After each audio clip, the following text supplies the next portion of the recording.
That's not gaslighting. You're just an idiot. Excuse me?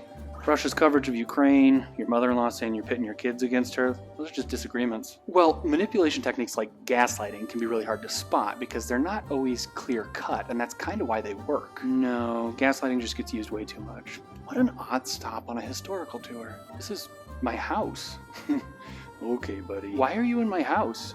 Russia's coverage of the war in Ukraine. They just have different information and views than you. No, it's called media gaslighting. Like when the media disavows the legitimacy of other news organizations because they disagree with them, or they deny information despite mounds of evidence to the contrary. But you're doing the same thing. That's actually a really fair point, and kind of a good example of why this type of thing is so hard to spot. Just a disagreement. But Russia has a history of misinformation, and we saw them shut down news organizations simply for not saying what they were told to say. Are you a tour guide or just like a houseless person or something? And they're actively spreading misinformation online to cause confusion. And that's just lying. At worst, you're describing lying. Okay, so does gaslighting get used incorrectly?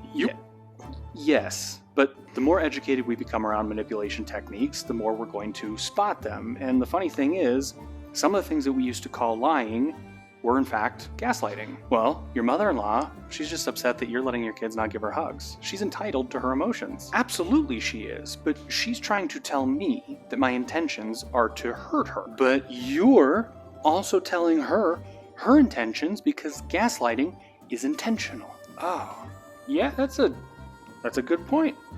I guess this is William Gilpin's childhood tree? It does look old as hell. Oh, we're just really bad at watering it. But this is another really good example of why these things are so tricky to spot, because we can never actually know someone else's intentions. And really, what does intentional mean? Okay, Slick Willy. No, think about it. If a mother uses guilt to get their child to do the things they want them to do, that child is going to grow up to use guilt on their kids. Sure.